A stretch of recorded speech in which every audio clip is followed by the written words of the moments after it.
Hola y bienvenidos, angelinos. Welcome back, Galaxy fans, to the Galaxy Guy podcast.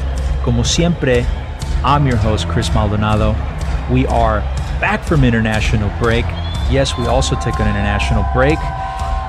And I'm beyond excited to be coming to you today with another great show. It just feels like the last time we were here was like a month ago, something like that. International breaks have a really weird way of messing my timeline. Because you see, I do my scheduling based off of Galaxy games, right? So when there are no Galaxy games, I suddenly lose track of time. And then it feels like months have gone by. I don't know if you guys feel the same way, but it's weird. We, of course, will be covering the LA Galaxy's most recent away game. That's the match against the Colorado Rapids in Denver, Colorado. That game, of course, was played in extreme altitude and about 95 degrees of very, very humid heat. So that definitely played a factor in this game. We'll talk about that for sure. This was the second meeting between these two teams this season. Unfortunately, the Colorado Rapids have gone unbeaten by the Galaxy this season, and that hurts because this is the Colorado Rapids, right? They did beat us in that first match at home. That was recently, not too long ago. Usually the Rapids are a pushover of a team in the West, but this season is different. They are under ex-Galaxy G, Robin Fraser, and they are very much a competitive team in the West this season. They've been a surprise, and I would not be surprised to see them go far in the playoffs. Expect us to talk about everything that happened. And like always, we'll break down the stats, provide you guys with in-depth post-game analysis. We will, as usual, talk about the good, the bad, and the ugly of this game. To help us talk about all of that, make sense of it all, joining us tonight, we have the usuals. The man himself, Matt Granger, a.k.a. Matt Stradamus. Matt, how are you doing tonight, brother? You know what? I'm doing pretty good. The Dolphins won, which was unlikely, and we did our best to lose, but it didn't happen this time. Secondly, someone actually reached out to me, Danger TRL. Most of you guys who follow Reddit know Danger from a long, long time ago. He's been on there forever. Of course. And him and his wife are putting together a product that they're hoping to sell, and actually had hit me up for doing a prayer. So I originally thought it was a candle based on the pictures. As you can see by this lovely looking tabla, we got a little bit of Chicha Dios right there. Chicha Dios. Love it. And then we got a prayer on the bag. So they asked me to submit a draft. I did, and then they ended up using it. Well, it may look like a candle. It is actually a tumbler from which you can put your favorite cold drinks in there, should you want to go to a tailgate or the beach or possibly even the Hollywood Bowl and you don't want people to know what you're drinking. I'm sure it's just cold water, ice cold water. Cold water. It's there. And if you're not a fan of Chicha, as I know half you guys aren't, we have a Cienfuegos one. Hey, Nice. That's more up my alley right there. Absolutely. Probably, it's 96ers. So they're going to be selling this. If you want one, you can find it on, you can just hit up Danger on Reddit. It's Danger TRL. TRL as in Taco Ronaldo Lewandowski. He is on Reddit. Yeah, he's also on Discord. They're also running an Instagram page. I think they were still getting pictures up, but the handle there is They Love the Crafts. So if you Instagram them, you'll find them there. I believe Casey and Chris also follow them. And then finally, if technology is just not your thing, AFJA as well as 1-2-Threads is actually going to do a blue, white, and gold pop-up next Saturday on the 18th. That's right. That's going to happen from 11 a.m. to 4 p.m. It's going to be at 1038 Venice Boulevard at the Graph Lab. For people who work better with cross streets, it's on Union and Venice. I will be there. It's gonna have a whole bunch of vendors. I think Chris went to the last one, so I don't know how many they're gonna make. These are super cool. They'll be great Christmas gifts. And then honestly, just I've met Danger. I met his wife. I met their family. Just super cool people. If you believe in supporting the community, supporting Galaxy family, and also just helping propel fans doing fan gear, it's the place to be. There'll be a lot of good vendors there. Absolutely. Great way to stay hydrated. Yes, that's awesome. That's awesome. We'll talk a little bit more about that event. But also joining us tonight, of course, back from vacation, back from his island vacation, we have with us tonight Mr. Casey Cagle, officially back from his vacation. How are you doing, man? How is that for you? I'm doing good. Yeah, I took a little international break myself. Managed to not get sunburned in the Hawaiian Islands for 7 days, Nice. thanks to mineral sunscreen, spray-on sunscreen, which is a lot like plaster if you've ever sprayed it on. Um, but yeah, looking forward to get back and talk some Galaxy, and definitely looking forward to having Cienfuegos bless my morning coffee and afternoon water. So Sweet baby yeah, Jesus made an appearance, man. He's on there. big ups to the Galaxy community and Danger TRL. I mean, Yeah. there's always awesome stuff coming out from everybody on the subreddit and Discord and everybody involved in the community. So, Absolutely, man. It's awesome. I'm glad to have you guys. I'm glad that you're back, Casey. Shout out to Danger TRL for allowing us, to be the first to get a glimpse of his product. He is one of the OGs on Reddit. I remember him from back in the day. That's our community. That's our place. That's our home base. That's where we all started this. That is the LA Galaxy subreddit. That is r/r LA Galaxy on Reddit. One of the largest communities for Galaxy fans on the internet. And also our Discord server, our friend G-Man who runs the Discord server, Bloppy, KSN. Those guys are doing a phenomenal job running that Discord server. That's another place where the community comes and it's amazing. Even during the match days, we talk about this often on the show. It's a different atmosphere, right? It's phenomenal. So I can't stress that enough. You guys definitely should join us. There will be links to both of those communities at the bottom of this video. Also, don't forget, give us that subscribe, give us that like. It really does help. It sounds kind of cheesy to say, but you know what? It helps. So we would truly appreciate that. Speaking of that pop-up event, there's a whole lot of events happening this week because of the Central American Heritage Week that the Galaxy is promoting this week, right? There was an event tonight, matter of fact, at a coffee shop in Southgate. Unfortunately, I wasn't able to make it. We have to do this show. But there will be events just about every day this upcoming week. I will be at several of them. I think I'm going to be at most of them. I'll be at the one on Wednesday for sure, the tailgate that's happening at the stadium. I'm going to eat my guts out, man. I'm telling you that right now. And I hope to see both of you guys there too, to eat some pupusas or some traditional Salvadorian food. Oh, yeah. For sure. And then there's an event on Thursday that I'll be at. Hopefully, fingers crossed. Don't want to make any promises to the viewers yet, but we might be having Jaime Pinello on the show. So that's a big one to look forward to. Saturday's the pop-up event. I will be there at that pop-up event. If I'm not mistaken, the game's also on Saturday, right? So back-to-back, right, events for the Galaxy. What a Saturday. So be there for that event. And then I think that culminates everything, right? Mm-hmm. Yep. Yeah. So looking forward to that. I know you guys aren't Central American. Maybe a lot of the viewers aren't, but it's special. The Galaxy recognizing that a huge chunk of their fan base are Central Americans, so, and we're still here, loyals since back in the day, since Pescadito was here, since Cienfuegos was here, and we're still here too, so thank you to the LA Galaxy for putting that together, for all the organizations that are coming together to make this happen for us. So, yeah, absolutely. Let's talk about a little bit about Saturday's game, Colorado Rapids. I don't know where you guys caught the game. I saw Casey on the Discord. He was trying to catch the game there.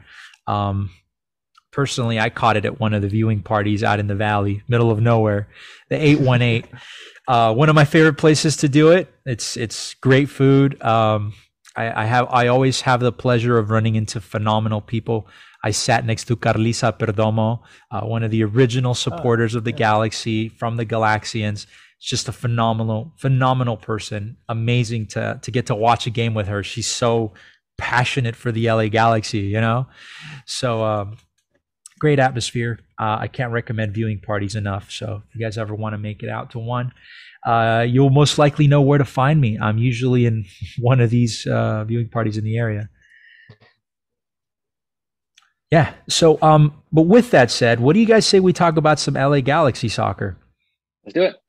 Let's do it. Yep, Okay, Let's great. do it. Let's start off first. Let's talk a little bit about where exactly the LA Galaxy is sitting in the standings, right? And we've usually start with this. And as we all know, the LA Galaxy went into this match in fourth place. They were in third for a very long time this season, the majority of the season. And after this weekend, after this Saturday, the LA Galaxy still sits in fourth place. Nothing changed in the standings. And I literally said that last week. I said the exact same thing. The LA Galaxy has kind of become solid, grounded, a little bit rooted into that fourth place slot. It feels like that, doesn't it? A little bit? Absolutely. Foundation's there. They are 6 total points behind the Colorado Rapids, who sit in third. From overtaking the Colorado Rapids, that's 6 points. They're a total of 7 points away from overtaking Sporting Kansas City, who sits in second. And of course, they're 9 points away from overtaking Seattle, who sits in first, right? So there's definitely a gap there between fourth, third, second, and first. And as far as below the LA Galaxy, sitting below the LA Galaxy on the table is Portland with 33 points, meaning they would need at least 5 points to overtake the Galaxy. What do you guys think? I need your take on this. Can the LA Galaxy secure one of those top 3 spots in the West come playoffs? And how can this team realistically finish the table? What do you guys think? A little bit of prediction going here, but it kind of looks like the writing's on the wall. At least it feels that way. What do you guys think? I think they could finish as high as second. I think Seattle's got the first place locked up. I think they're only going to get better now that they've gotten their players back.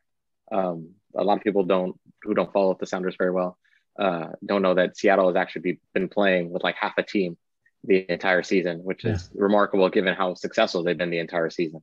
I think in one of the games they were fielding like almost nothing but teenagers at one point, and they still got out with a result. So I imagine Seattle's just going to get stronger in first place. In my opinion, I don't think Colorado's very good, but I don't think they're so locked into that spot. I could see us leaping them. And then same thing with Sporting and KC. They're a good team. Almost all Peter Vermes teams are going to be really good, well-coached teams, but they just don't know how to get over that hump. So I can kind of see them teetering off as well. They always do it in the playoffs. They do it every year. They've had good teams that could win it. They just, for whatever reason, can't get over that hump. So I think second is probably the highest we could reach. I don't necessarily believe we're doomed to fourth, but we got to be more consistent and stringing together some wins. Yeah, I mean, I somewhat agree with you there, Matt. I mean, I think as far as potential goes, number 2 is probably the highest slot we could sit in, but I think tucked into the number 4 spot is probably where we'll find ourselves come end of the regular season. Because I mean, look, we have this home game coming up on Wednesday, but then it's not another home game until the 3rd of October. Yeah. So we've got quite a few road games here before the season closes, and I know there are quite a few away games in October as well. So while there is the chance for your SKCs, your Seattles, and your Colorados to slip up, the West is still pretty hot. I think it all kind of depends on how many points we can gather on the road in some of those games. Especially I think we'll be playing Real Salt Lake at altitude and games like that. So we'll have to show the mental fortitude and be able to get those points. But I think we'll tuck in around that 4th, 5th position. I'm not concerned about us dropping out of the playoff race just yet. I mean, there's 8 points between us and Vancouver, who are sitting just outside in that number 8 spot. So I think somewhere in the 4th, 5th position, I think we'll net out in the Western Conference at the end of the season. Yeah. And Chris, correct me if I'm wrong, but I think we end the season against Sporting Kansas City and then Seattle, right? So like if we keep it close, there's a possible swing game in us with Sporting Kansas City to overtake whatever place they are, but we have to be in a striking distance to do it. Yes. Decision day. MLS Decision is wringing their hands at that one. So right now. that is Thursday, October 28th. That's middle of the week, right? That's against SKC. That's the second to last game of the season, SKC, and then the very last game of the season. MLS knows what they're doing, right? It's like you can almost predict that Seattle's always going to be like one of the top teams in the West. And of course, they have the Galaxy play Seattle in the very last game of the season. That's Tuesday, November 2nd. It's going to be a nail biter. I can already see it. Those last two games. I hope to God the LA Galaxy is. Listen, realistically, I'm going to say this. I don't think the LA Galaxy goes first place in the table this season. And I don't think the LA Galaxy goes second place. I know a lot of fans out there are going to look at me and they're going to be like, dude, what are you talking about? You're insane. How are you not loyal to the Galaxy? How are you not believing first place? But you know what? You have to be realistic sometimes, right? First place is not going to happen. It's not impossible, but it's highly improbable. Second place, I don't think so. I'm thinking realistically, like Casey said, it's either going to be third or we just keep that fourth place locked down. You know, it's not the best, but it's not terrible. I think the LA Galaxy is going to get in there, third or fourth place. Going to be exciting to see those last couple games, man. I don't look forward to that. I hardly sleep as it is during, the night before a game. I can't imagine those two. But yeah, okay, so the LA Galaxy sits in fourth place, fairly rooted in there. Let's talk about specifically this last Saturday's game against the Colorado Rapids, right? Let's get into the meat of this sandwich. Let's enter the part of the show where we talk about all the good, the bad, and the ugly of the game. Naturally, we have to start off with the good stuff first. So, Matt, I'll get started with you. Let's get your take on this first. Lead us on this. What were some good moments for the LA Galaxy in this match? Good things. So my good, I have two goods. One was Samuel Grandsir. Again, he just continues to show his quality. On the season, he has 2 goals, 4 assists. Fairly productive. For a while there, he wasn't productive at all, but once he kind of picked it up and got his first stat in, then he's just kind of a little bit been on a tear. I think you also see the strength of his mental fortitude. This is, I think, the second or third time he's had to come off the bench, and every time he comes off the bench, he comes off in a fury. Mm-hmm. It's just the exact type of player that you hope that when you challenge him to do better, he meets the challenge and that he does do better. And I know he probably, if he did listen to this podcast, probably not going to like to hear this, but he's like the perfect player you want to be coming off the bench in like the 70th, the 60th minute, or like if you have an injury to one of your like better players, just because he comes off with so much energy. He has a lot of dynamic in his game. The way he moves, the way he passes, as aggressive as he is going to goal, and then even the way he gets back on defense. That's just a guy who like has found the will to win, and he hadn't come in that way. So I know this is like something that me and you have gone back and forth on, Chris, whether Sam's a good player, whether his quality has been good enough or not. But I'm a fan of his. I look at his trajectory and from where he started, and I just can't help but like be happy at his improvement. He's just not the guy that I initially thought he was going to be. I couldn't be happier for it. The second part, of course, would be Chicha, right? Like having that guy back is immense for the Galaxy. I think one of the things that I discovered most from when Chicha was out was, obviously we missed his goals, but more than that, we missed his mentality. The Galaxy without Chicha kind of lacks that like that directness to what they're trying to achieve. When with Chicha, it's never in question. Chicha's always trying to score. Chicha's always trying to win. He's a very vocal leader. You don't get that from anyone else on the Galaxy. So having him back helped out a lot. In terms of his actual play, he almost gets a goal in the first half off a header. That header from Victor Vasquez. Mm-hmm. He was close. If he's in form, he's probably going to nail that one. And that it's a pass. tough one, but that's a Chicha goal. Yeah. So Victor Vasquez again. Granted, he's old and it was hot, but like you see why he has to start. No one else can make that type of pass that Victor can. And until we find a person that can replace him, he's going to keep finding minutes. Other things that Chicha did, he had that super slick pass to Cabral. And then we all saw what Cabral did after he received that pass on that breakaway. And it's not to say Chicha had like a great performance, but he was a little bit rusty. He was a little bit out of shape, but I think when you look for a guy coming back from an injury, like a calf injury, one that's really going to shake your confidence, right? Because it's one of those injuries that is bad. It enables you to play, but you always have on your mind, like, okay, it was my calf this time. Is it going to be my Achilles the next time, right? You look for him to come and try to stay involved mentally and try to stay involved in the game. And you could tell probably how many times he got chopped down and how many times he got fouled. He was actively trying to stay involved in the game. Yeah. So I would say like a big step forward for Chicha. And I'm just going to say one thing about Cabral because I don't like talking about him. Bro, a breakaway like that, like there were so many things. I'm sorry, just real quick. There were so many things he could have done there. Like he could have chipped the goalie. He could have taken a dribble around him. Yeah. He could have just shot it in a different place. I mean, he could have done a barrel roll. Just anything. It was such low effort.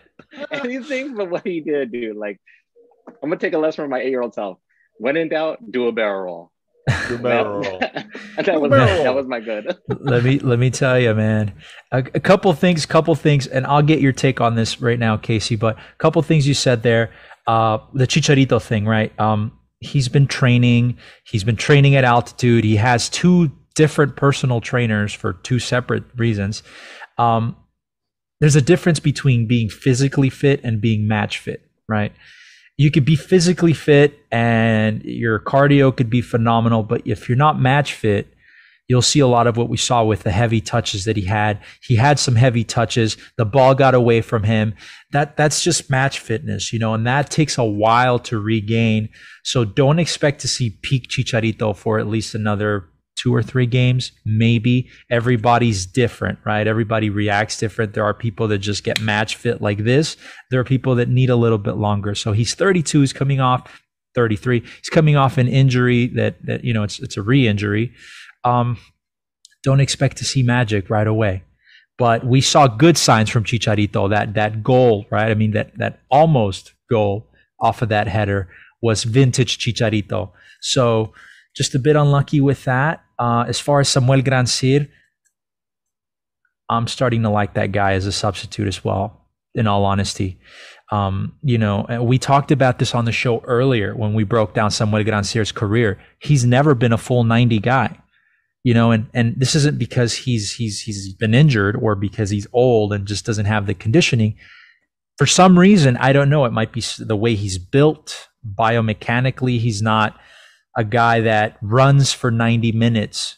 It's maybe he's a little too sprinty, too bursty. He doesn't know how to conserve his energy too well. So I think it would be smart going down the line to use a guy like that as a super sub, coming off fresh. He has all that speed, that burst of energy. We know he can dribble. We know he can shoot. I don't know. I'm starting to like that. I'm starting to like the idea to that. So I would agree on that. Big ups to Grandsir for scoring that goal. Let me ask you now, Casey, what were some good moments for you in this match? Well, and also, big up to Efrain Alvarez. I think he came on and made a pretty big impact on the game. He had some really successful dribbles forward and looked really good in the attack. So I think, again, he's proving that, he should be getting more minutes throughout the regular season. Hopefully we'll see more of that. But my biggest good point for this was, being able to take points away from Colorado on the road. Colorado was hot to trot coming in this game. We all saw them climb up the Western standings, with games in hand. Before this game, they had 2 games in hand and they were second in the Western Conference standings. So 6 points from those 2 games would have put them to the top of the West by, I think, 2 points. We were able to make those last 20 minutes of the game count, which, usually we've seen this team fall apart a little bit in the closing moments of the game, and we were able to equalize and hold on to that draw, which, is a huge statement, especially being on the road, especially with international break, players coming back from international duty, playing at altitude in Colorado, all of these promises, put forth by Greg and all these changes that are forthcoming. It was a big statement, I think, of a good statement draw. Yeah. We now sit in 4th, just 8 points above the cutoff, which, I think, again, like we talked about, we'll probably see that spot at the end of the regular season. Yeah, I agree. Massive point on the road. And the conditions play a big factor in this as well, right? It wasn't just 1 point on the road. It was 1 point at altitude against a team that's doing very well. They're doing well at home against a team that's being coached very well in 95-degree weather. You know, after the game during the press conference, I believe it was Daniel Steres that mentioned it to us. He said, you know, it might have been Daniel Steres or it might have been Sasha Kleshton. They said, you know what, it was not only 95 degrees, but it was humid. So when it's humid, you're already like, you're already gasping for air as it is. Now you throw in some altitude. I can only imagine how hard that was. I played an Australian rules football game in Denver a couple years ago, and I'll tell you what, it was about 89 degrees, 78% humidity. And I couldn't run for like 3 minutes without needing to throw up. I was that dehydrated and just destroyed by the humidity. It is unreal. No, man. I understand humidity. I come from a very humid country. I could tell you it's terrible. It's horrible. You can't do anything, man. But yeah, massive point. I do agree. And it's this portion of the season, this last stretch, this last third, where every single point matters, right? And if you can take a point on the road and prevent another Western Conference rival from getting full three, then it's a win. It's a win in my book. So all the Galaxy has to do now is win at home every single game and maybe sneak a point, maybe 3 points on the road here and there, and we're solid. But I agree. Anything else that's good that we can cover aside from not allowing Shinyashiki to score a goal against us like is tradition now? They get the assist. He did get the assist, that bastard. Yeah. Hate that man. Okay, so we're good. The passing was great, in my opinion, and we talked about this before, and it's my good for the night. The LA Galaxy passed pretty decently. And I mean, the eye test will tell you something different, right? But on paper, the LA Galaxy had a total of 405 passes. That's a lot of passing going on. But not only just a lot of passes, but they had a collective passing success rate of 86%, which means they did pretty well on the night. But here's the thing, right? This leads me into the bad. The LA Galaxy this entire season has been really good at passing the ball. And for the most part, they've been good at holding possession, right? But the Galaxy has had trouble this season doing something with those passes. Because at the end of the day, you can pass exceptionally well for 90 minutes, 90 plus minutes, but you have to do something positive with those passes, right? Otherwise, you're not going to get a positive result. And that leads me into the bad. The LA Galaxy did nothing with those passes. If Daniel Steres hadn't lobbed that ball all the way from the back line to Grandsir, had Grandsir not brought that ball down exceptionally well like he did, had he not taken that shot, had it not bounced off, Yarborough's hands, then the Galaxy would have finished the night with 0 goals. And all that passing is for nothing. So that to me is my bad. I know you guys have a little bit more to elaborate on that. And I think one of you guys used the term, I'll let you guys say it. Yes, impotencies. Yeah, attacking impotencies. Yeah. Yeah, if the Galaxy front line or attacking line were collectively a geriatric, I would definitely prescribe them some Cialis at this point, because it seems like we've exhausted all our other options. But I mean, like you said, proud Chris, sponsor of the show. Proud sponsor. Sign us up, man.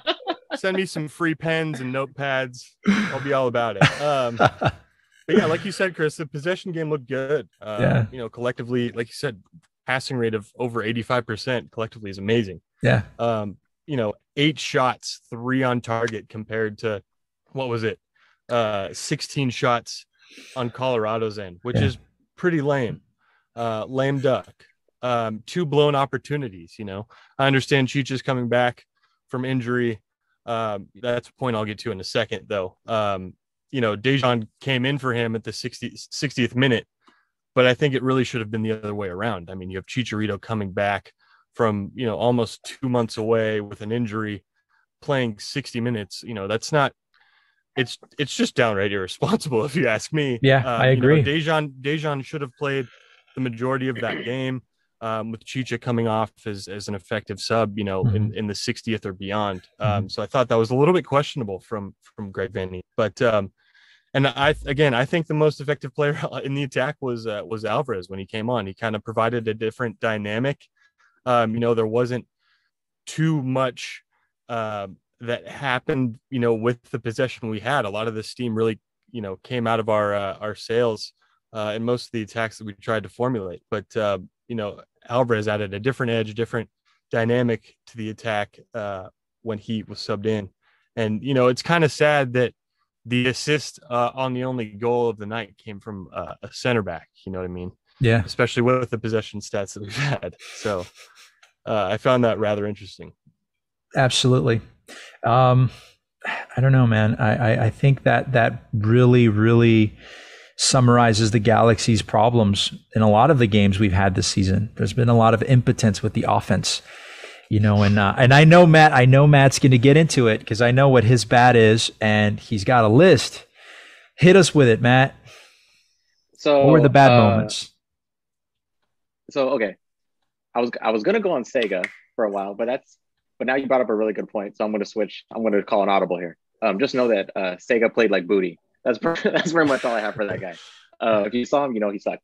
But no, you bring up a good point about the midfield, right? Like I think, like you're right. The Galaxy midfield has been a tale of two different coins, right? Like one of them is statistics. Statistics tells like, oh, our possession is good, our passing is accurate, we're doing a lot of passes, everyone's involved. But then when you watch the eye test, you're watching the game against Colorado. It's like we should have filled like a missing person report or something out for like the midfield, because like the entire game they just had like no impact. Defensively speaking, like you saw them doing the same thing they've been doing since Miami. They're constantly trailing the play. There's always a gap. Like the Galaxy are most susceptible if you watch any game between the back line and then like where the defensive mid is supposed to be posted up. Right. And typically teams will take advantage of us by running to the end line and passing it back. But against Colorado, you saw something different. They just started attacking it directly laterally, and they got two great opportunities at the top of the box. I guarantee you other teams are going to see that, and they're going to see that, like, you know what, we don't even have to sprint the end line anymore. We can go lateral or we can go down low and then cut back. Either way, and then we're just going to become more susceptible. In terms of like what you're saying, the point about having possession, but not with a purpose. A lot of what I saw, especially between Jonah and Seb, is that they're not checking in to either each other or to their backline with purpose. They're checking in like literally just to pass back or pass sideways, but no one's checking in to turn. No one's checking in to make a run. No one's checking in to do a give and go. And because that keeps happening, there were multiple moments in the game where you saw like Williams just like sitting with the ball, like there was a lag on like Xbox, right? Like without any clue of what to do next. And that just cannot keep happening. In addition to that, like, so I still watch Lon play, right? Which he got a goal this weekend after a very long injury. He did. So it was a really good goal. You could definitely see that, like, even though he's lacking the speed, his intelligence is still there. But the main point is, like, I watch a lot of AC Milan. AC Milan was in a very similar parts to what we were, where they were a big franchise that had come onto a losing streak and had to rebuild through young players and then some older players as well. And what they've done is they bought into a system in which everyone keeps a good shape and everyone does like the little nitty gritty things that you would expect a bench player to do, right? So a lot of what happens with us is like the Galaxy want to run this press, right? But you watch them press, whether it's the front line or the midfield, and only one person's going, right? If you press that guy, you're pressing him to make a bad decision. But step 2 of that press is to cut off the channels. We don't have anyone cutting off the channels. There were multiple times where Jonah starts like chasing one guy, then he chases another guy, then he chases another guy, right? And all that keeps happening is they just keep drawing him further and further out. So then what happens? They run a counter on us, right? Because no one else is cutting off the outlets. It's just a lot of like the exact same stuff. And, you just like Kevin or KSNO, as he goes by on Reddit and Discord. Our good friend Kevin, yes. Our good friend Kevin, the mod. He had said, like, the Galaxy have gone through so many backline defenders, right? I mean, we had to have at least gone through like 9 within the last 2 years. We're kind of people who have started and people have been signed and people have been released. But the two constants have always been Jonah and Seb in the midfield. And my guess is, even though there were some players on that back line that were very bad on their own, that if you start going back and watching old games, you'll see a lot of the same issues that we're having now. Yeah. They're just exacerbated now and more obvious because Jonah's become older, right? You just can't start those two guys together. It's just one of those scenarios where just because you're best friends doesn't mean you should be working together. And that's kind of where we're at with the midfield. So I guess my bad, other than Sega, is going to be the midfield, right? As Casey said, like, you can't keep relying on your back line, whether it's Araujo or Steres or like Williams throwing long passes to create offense for you. That's not sustainable, right? Because now they're having to take on another job like Ryan does, and it pulls them out of position. Yeah. So until the midfield gets fixed, nothing's getting fixed for this team. And it was the same thing in the last home game against Colorado too. I mean, we were just getting dominated on the wings, and we went 5 at the back like we did this game. And again, the same thing happened. We were getting killed on the wings, trying to find channels forward to play the ball on the ground, couldn't find them, and then just resorted to playing, Route 1 football the rest of the game. Yeah. No, I that's why you guys are on the show. You guys are so good. I agree completely. It's a problem. And I've said it many times on the show. A lot of people aren't fans of me saying this, but I honestly don't think Sebastian Lletget should be playing midfield for the LA Galaxy. I think that his role should definitely be more of an offensive role. One of his best seasons, arguably his best season as an LA Galaxy player, was as a winger. As an attacking player. Granted, he's a little bit different now since his foot injury. His role with the national team is a little bit different. But I don't see him as a strictly center defensive midfielder guy or as a center midfield guy. I don't see him being there. I definitely would love to see him in more of an offensive midfield role. It's all just part of the system, right? And we've talked about Jonah a lot on this show. And we all pretty much feel the same way about him, right? The future of this midfield is Ryan Revelson. Mm-hmm. And we're going to have to find him a permanent pairing because Victor Vasquez won't be here. Might be here maybe next season, to a limited capacity. Sasha, I don't believe, is here past next season. No. Jonah, I don't believe, is here past next season. No. So we might end up seeing the pairing of Ryan and Sebastian Lletget or someone else in the midfield, and you throw in 3, Sebastian Lletget, Ryan Revelson, and someone else. But I agree with that take. As far as everything that was bad in this game, we pretty much covered it, right? It was pretty bad. There was a lot of attacking impotence there. Just one more stat. Of the day. Hey, sorry, just one more stat to tie up the bow on this Cialis point that we have going on right now.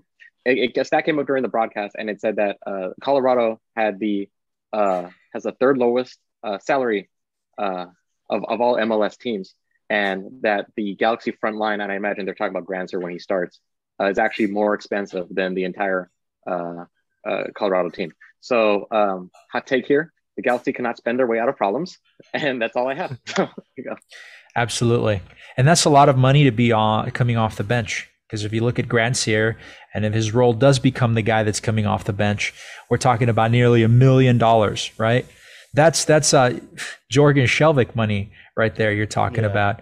And we know Jorgen Shelvik ended up being a bench player and eventually wasn't even playing at all. So I don't know. That still leaves a really, really bad taste in my mouth. But we covered the ugly. Let's get into the ugly of this game. Okay. This very specific thing for me when we talk about ugly, because leading up to this game, we heard a lot of talk about improving the defense. We heard it from Vanny, we heard it from players, we heard it from other coaching staff. The LA Galaxy was going to take these weeks to almost exclusively focus on the defense, right? And we were promised improvements on that defense. I was shocked when I saw that improvement came in the form of a 5-man back line, 3 center backs in there, Daniel Steres, who hasn't played in a long while, paired with Williams and Sega. Okay. That to me is the ugliest take of this game. We played a 5-man back line. And you know what? Even after all that talk about all the improving that this defense was going to do during the international break, what I saw was a defense that was only slightly better than it's been. Slightly better. And even that's not saying much because the defense has been kind of a dumpster fire this season, right?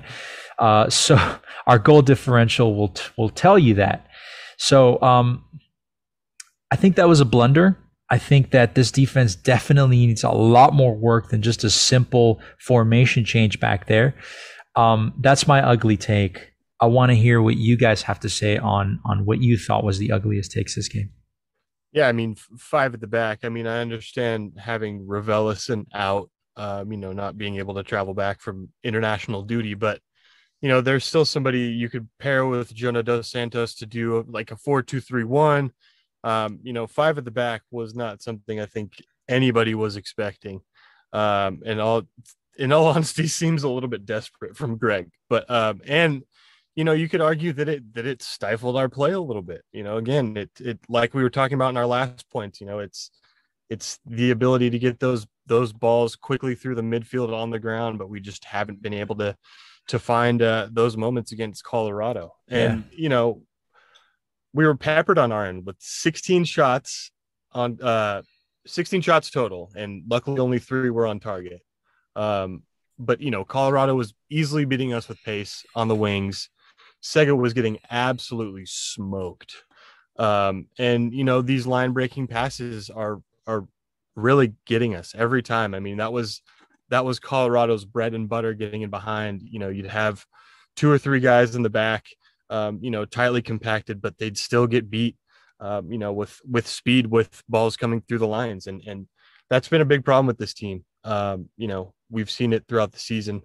And then collectively just really low successful pressure numbers, especially for the center backs. I think Derek Williamson only had like a 20% successful pressure percentage. So, again, it's being able to close down those spaces as well as apply the pressure to force a player to make a bad decision, like Matt was talking about earlier.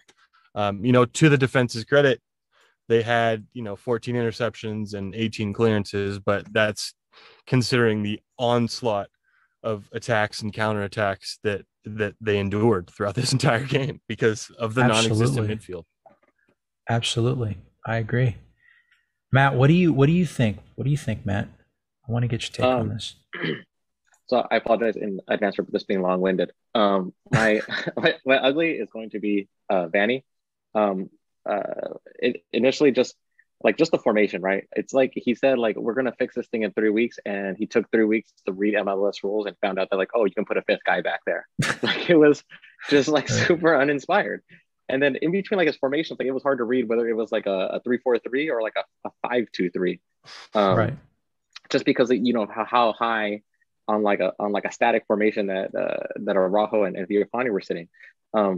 This is not, as a person who's a fan of this formation, it's not a formation you just throw together like over 2 weeks. You have to like do like a summer and then work through it a season and fail miserably, and then maybe the second season you'll put this team together. And that's including if you have like the perfect personnel to do it. It fails a lot if you don't have 3 stud center backs. And then we saw like the net result of it, right? Like the offense and defense clearly weren't clicking. The team looks lost. It looks like they don't have a fundamental understanding of like the way in which you're supposed to draw people in and how you're supposed to attack coming out of it. And it starts with passing lanes, right? And I think that going back to the midfield thing about how our midfielders don't progress the ball aggressively, they don't have that type of ambition. Like, you could see they don't understand the passing lanes, right? And the net result of that was Araujo like completely being neutered this game. He was completely taken out of the game. And granted, he had bad moments on his own, but he wasn't able to get forward offensively. And as we said in previous podcasts, like, there is a direct variable line between Araujo's ability to play offense for us and how many goals we can score and how dangerous we can be. So it's like part of the passings that they're missing are from failures from Jonah and Leggett, right? So like the passes you want to make, like, you don't want to go straight over the top like they were doing. What you want to do if you're going to run your wing backs that way is you want to go like, let's say your defensive mid gets the ball, right? Goes defensive mid, outside center back, over the line, to your wing back, right? Or wing back strictly over the line or center back over the line to the wing back. You could do wing back midfielder who checks in back to the wing back forward to the center forward. You could do center back, center forward dropping deep laterally to the wing back on a give and go, and then boom, right up the top, right? Like there's just different passing. Yeah, there's just different passings. Like they just inherently like don't understand, and because they don't understand where the ball's supposed to be going, and because like Jonah and Seb are just so much in the habit of passing directly back or sideways and not turning or checking into each other. That's a problem. Like this formation is going to fail, right? Yeah. Like that formation is built on triangles, right? Triangles and runs. Absolutely. And because they don't understand the triangles and the runs and they don't pass quick enough, that formation failed. It was obvious, right? You can't hold the ball when you're looking for your wing back to bomb and you're going to have 3 guys back. Like it just doesn't work. All you end up doing is you just end up staying, and then your wing back is staying like directly midfield or slightly above it, standing there with this water bottle in his hand, not knowing what to do, right? So that's obviously part of the problem. And then like back to Casey's point, like we're still giving up shots. Like he didn't fix anything. Like we still were outshot 2-1. And if you watch that game, like even looking at the statistics as bad as they are, that doesn't even tell the full story, because there were so many times that like either Araujo had to run back from half the field to save it like right at the last second, or Bond intercepted the ball on a bad touch that easily would have been a goal on a breakaway, right? That game was so much worse than the numbers are going to tell you. And then like more Vanny stuff is like the lineup. Like why is I hear it comes. Would you sit Joveljic? Like what are you doing? You dunce. Oh my God. Like you just had this guy score a brace in a game that was watched all around the world. It's going to be the most watched game of the entire year, right? He scored a brace in that most important game. And the very next game, what do? You put him on the bench. Jesus. Dude, like what is the matter with you, man? Like you have a like red hot young striker coming in from a better league to MLS who hit the ground running, and you put him on the bench. And not only that, it's like during those 2 weeks should have been put together, putting Chicha and Dejan and figuring out how that's going to work, right? Because that is the ultimate end game. Yeah. That's the end game in 2021. That's the end game in 2022. And it's frustrating because like I feel like I don't know if it's politics or it's Vanny, but like there are just people on this team because of their name, their status, cannot be benched, right? And Vanny said, and I pointed this out, Chris. Vanny said, if you do not put in the effort, if you don't do what you're supposed to do, you will hit the bench. And I said, well, we'll see if he really means it, because there are certain people that it doesn't seem to apply to, right? And I think what you see here is like I'll just use Cabral in just a small example. It's like you're trying to fit square pegs into round holes. For some people on this team, regardless of how much money you make or who your dad is, it just doesn't work, man. You know? And now we're seeing politics like begin to undo the team, right? And then just last point here. I'm almost done, I swear. Like, because like Vanny is out here playing like Tinker Tailor Soldier Spy, like this is his fantasy football team, like no one has been able to meld, right? So like we're in our first half of our season, we kind of had an idea of who plays what our dynamic is, what our formation is, what our strategy is. We know less now about who we are than we knew in the beginning of the season. Yeah. And that is just a part of, like I said, little problems becoming big issues, because now like we're even more lost at sea than we were before. Look, man, we're on week 3 here. Okay. I didn't think Colorado went well. We'll see how Houston goes. It's a terrible team, but man, you got to produce, because you put it out there, brother. That was on you. Now, let me just say this real quick. I will play a little bit of devil's advocate here, but I am not a shill, okay?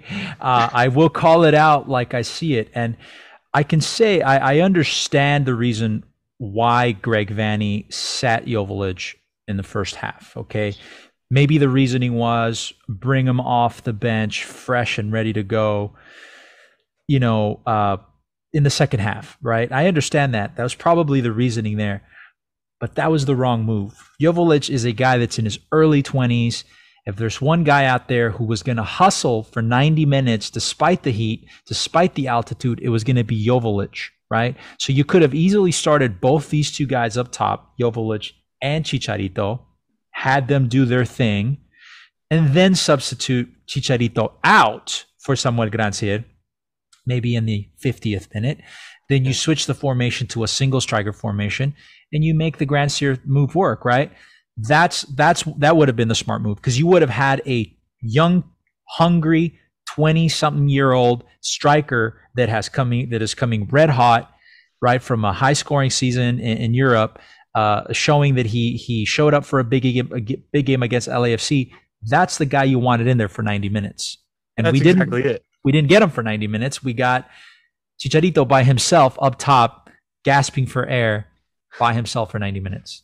Yeah, exactly. Yeah, and go ahead, Casey. No, yeah, and like Matt's point, this is the point where you haven't been able to give Dejan and Chicharito time together on the field, and you need to start creating that synergy now, going into the late, part of the season and into the postseason. And it almost seems like Greg's pulling from the Vince McMahon playbook of just, if they're hot, just pull them. They're hot, pull them, dude. Don't book them anymore. Yeah, and then back to your point, Chris. I get it. Like, you don't play Dejan because you want him to sub in, probably because you don't want to play Zubak, right? Like, you don't want to get that deep into your striker position. That's why you got a backup. But what ended up happening anyways? We ended up playing Zubak. It was like no net effect there. And then if you play Dejan, right, like, then you don't have Chicha having to drop back so far to the middle to create offense for a static midfield, right? So that he doesn't get chopped down as much. Dejan could have been making those plays. He can clearly pass up a lane, right? So it's one of those things where, like, if you put in a second striker who's willing to work, Chicha's role becomes so much easier, right? He's now compensating for everyone else. He's not compensating for, Cabral, who just wants to float around on the outside. He's not compensating for Seb, who only knows how to pass sideways, right? Right. Because Dejan's taking those hits now. So I don't know. It was just a god-awful move. Like I said,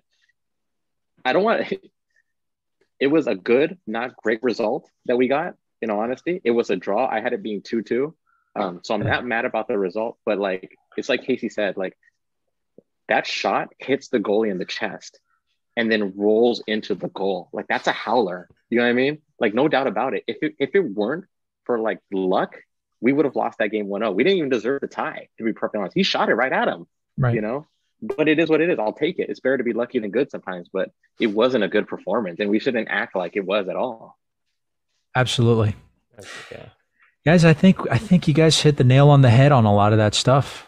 Did we cover all the ugly, you guys think? Oh, I have one more ugly point. Let's hear it. I messed up a metaphor earlier. I said steam taken out of the sails, but I'll eat that one this time. Just eat it, man. Eat it. Tell you what, who's going to be doing a lot of eating this week? That's going to be me. And that's going to be all week long. I'm going to try to make it to every single Galaxy event for the Central American Heritage Week. And it's going to carry me into the weekend. I'm going to stuff my face. So hope to see many of you guys there. I think we're pretty much through with this episode. We got through it all.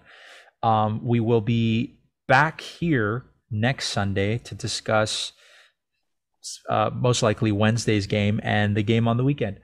So from Chris Maldonado, your host here at the Galaxy Guy podcast, from my wonderful co-hosts, Casey Cagle and Matt Granger. Check out the candle tumblers, by the way.